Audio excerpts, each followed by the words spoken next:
사회적으로 핫한 이슈를 키워드로 알아보는 핫키워드 시간입니다. 이민재 캐스터 안녕하세요. 안녕하세요.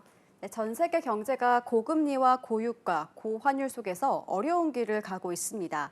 그런데 더 두려운 건 이제 시작이라는 이야기가 나온다는 건데요. 고금리가 생각보다 길어질 수 있다는 전망 때문입니다. 현재 정확히 어떤 상황인지, 그리고 요즘 같은 시대에 홀쭉한 내 지갑을 어떻게 지키는 게 좋을지 핫키워드에서 짚어보겠습니다. 세계 경제 불황이 이제 시작일 뿐이라는 건 어떤 공포 영화보다 무서운 게 아닌가 싶은데요. 이보다 더 나빠질 수 있는 건가요? 네, 세계 경제가 본격적인 경기 침체에 접어들 수 있다는 얘기가 나오는 이유, 곳곳에서 경기 침체의 신호가 보이기 때문인데요. 첫 번째, 바로 역대급 국채금리입니다. 미국이 10년 만기 국채금리가 16년 만에 연 5%를 넘겼는데요.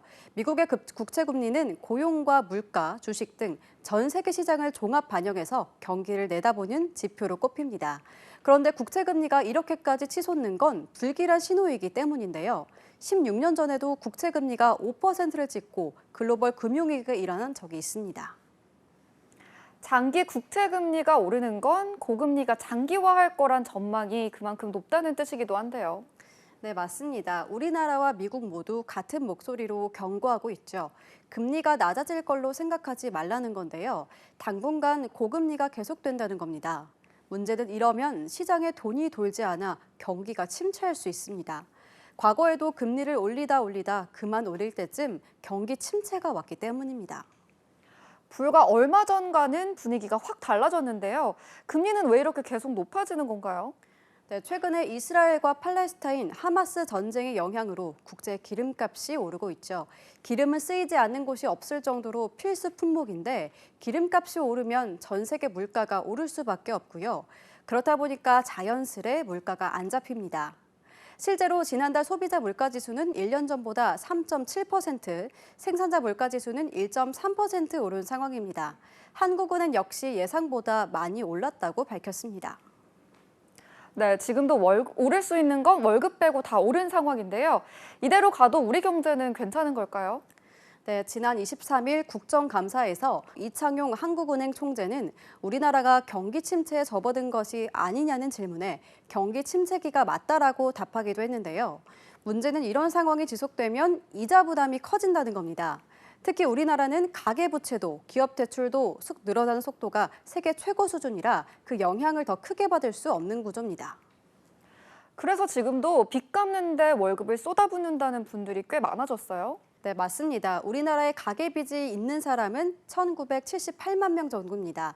한 명당 평균 9,332만 원 정도의 빚이 있고 이 중 3개 이상 금융기관에 동시에 빚을 진 사람도 무려 448만 명에 이릅니다. 이런 영끌족들이 역대 최대 규모로 늘어난 상황에서 지금도 빚을 갚는데 월급의 70% 이상을 쓰는 사람이 295만 명이나 된다고 합니다. 이렇게 되면 뭐부터 시작해야 할까요? 지출을 꽉 조이기 시작하는 거죠. 돈을 쓰지 않으면 경기는 더 나빠집니다. 이런 아슬아슬한 시기에 그렇지 않아도 얇은 내 지갑은 어떻게 챙겨야 좋은 걸까요? 네, 요즘 같은 고금리 시대에는 재테크 전략을 잘 짜는 게 중요합니다. 한마디로 자산 가치가 수시로 바뀔 수 있는 주식 같은 위험 자산의 비중은 줄이는 게 좋고요.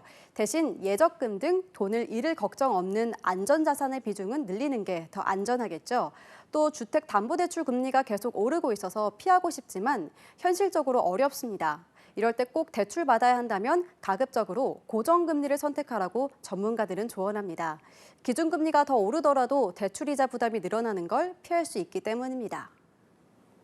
네, 고금리, 고유가, 고환율, 이른바 3고 현상이 우리 경제를 짓누르고 있습니다. 전 세계 경제가 어려운 길을 가고 있는 요즘, 여러분의 살림살이는 안녕하십니까? 위기가 커지지 않도록 지혜로운 대처가 필요할 때입니다. 지금까지 핫키워드 이민재 캐스터였습니다. 고맙습니다.